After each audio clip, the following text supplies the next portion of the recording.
March 11th, 2022, and this video is called Joe Biden Goes Full Circle on Fukushima Radioactive Food Import Alert Ban. Now, remember that Joe Biden was vice president when Fukushima happened, and now he is president when he's now lifting the import bans on Fukushima food being grown right in the breadbasket of Japan, which is Fukushima Prefecture. Now, what's even crazier is Joe Biden is reigniting the cancer moonshot to end cancer as we know it. Now, right now I'm going to play this audio interview about Fukushima and what happened with the Obama, Biden, Hillary Clinton administration, where instead of safeguarding our food, what they did is they raised the allowable radiation in our food when Fukushima hit. Now that's what's crazy with the cancer moonshot is he's talking about reigniting to end cancer as we know it, yet they were responsible for probably untold cancers because of their actions. Why is this being downplayed? Is it a liability issue, or do they want to prevent panic? Do you have any ideas why this is being minimized? I know someone who's very highly placed in the State Department, and the United States government has come up with a decision. And I don't know whether it's influenced by a fear of panic or commercial interests or whatever, but I do know that the United States government, at the highest levels of the State Department, as well as other departments, FDA and on, have made a decision to downplay Fukushima. And I can't speak for the Canadian counterparts, but I will say that back in April, Hillary Clinton signed a pact with her counterpart in Japan, saying that she agreed that there are no problems with Japanese food supplies, and we would continue to buy them. So we are not sampling this material as it comes into the country because our government, the U.S., has made a decision strategic decision to downplay it. I don't know if that's because they want to support the Japanese government or whether they want to support the nuclear industry, but I do know that decision was made at the highest levels of government.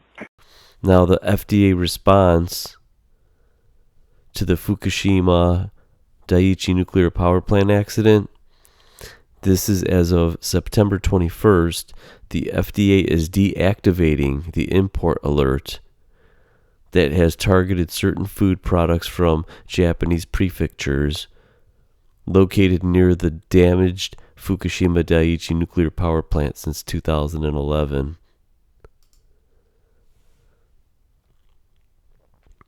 The import alert was designed to match Japan's restrictions at the prefecture level. Now, after an extensive analysis of Japan's robust control measures that include decontamination, monitoring, and enforcement, after reviewing the results of 10 years of sampling food products from Japan, and after determining a very low risk to American consumers from radioactive contaminated foods imported from Japan, the FDA has decided that the import alert is no longer necessary to protect public health and therefore should be deactivated. Japan's control measures and FDA's standard surveillance and sampling measures will provide multiple levels of oversight, and the import alert is deactivated, helping to ensure that food imported from Japan does not pose a food safety risk to U.S. consumers due to radionuclide contamination. Now, what was the FDA screening and testing shown? Okay, as of July 27th, 2011, the FDA has tested 1,749 import and domestic samples for contamination from Fukushima. So it's 11 years they tested 1,700 samples. Only 3 of them they found contained detectable levels of cesium, but they say the levels were well below the established derived intervention level, and it's posed that there is no health concerns. Now, this is what's crazy, is this is the list right here, right? They started in fiscal year 2011.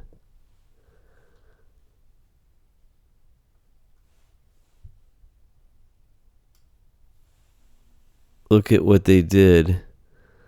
In 2021, they only tested 13 samples. So how the hell do you know what the heck's even happening if you're testing that little of an amount? In 2020, they tested 1, 2, 3, 4, 5, 6, 7, 8, 9, 10, 11, 12, 13, 14, 18 test samples in 2020. So I don't really think that's even like a start. Now this is what's interesting. Japan actually had no guidance or restrictions on the level for nuclear substances on food at the time of the nuclear disaster. They drew it up on March 17th in legislation by March 29th, 2011. Now this is what I find very interesting. Here's Japan, here's the other countries, here's the United States. Basically, this is for iodine 131, which is like, that's gone already, but the cesium is going to be here for 300 years. So what they did is Japan, for drinking water, there's 200, milk and dairy 200, vegetables 500, grains 500, meat, eggs, fish, others 500. Now, if you look at the United States, they just went 1,200 right across the board.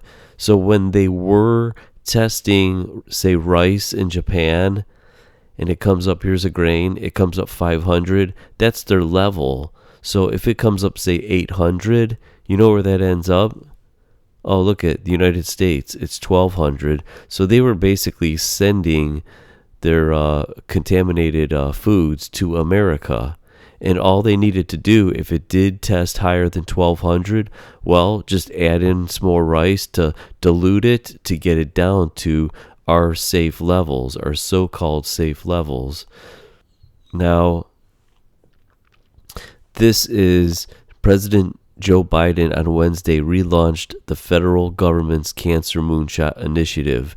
It's with the goal of cutting the death rate from cancer in half over the next quarter century. We can end cancer as we know it, Biden said during the event. That's a joke, because you know how much cancer that those 3 clowns are actually responsible for? And I'll leave it with this. Joe Biden goes full circle on Fukushima. This is what I ended up getting. This article right here.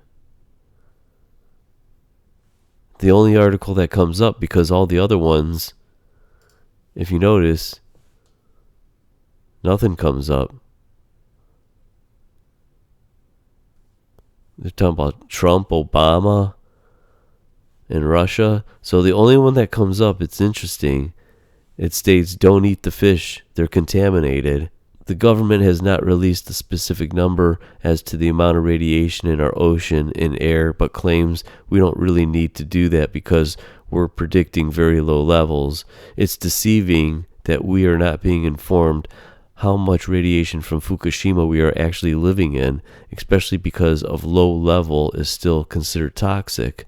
Prolonged exposure to the low dose of radiation can damage cells over time that when repairing itself, errors are made. This can lead to cancer even after years of decades have passed.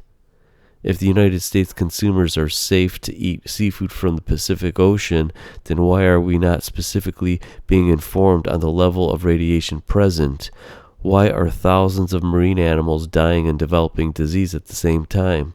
The radiation leaking from Japan still poses a threat to the West Coast and the Pacific Ocean. There are traces in the fish, and that is the seafood we are buying and ingesting into our body. So we go full circle. Joe Biden goes full circle because he's a fool. He was vice president when Fukushima started, and now he's president now, and he's just lifted the radiation alert import ban on food coming from Fukushima that is being grown there. This probably is one of the most disgusting things that I've ever heard about.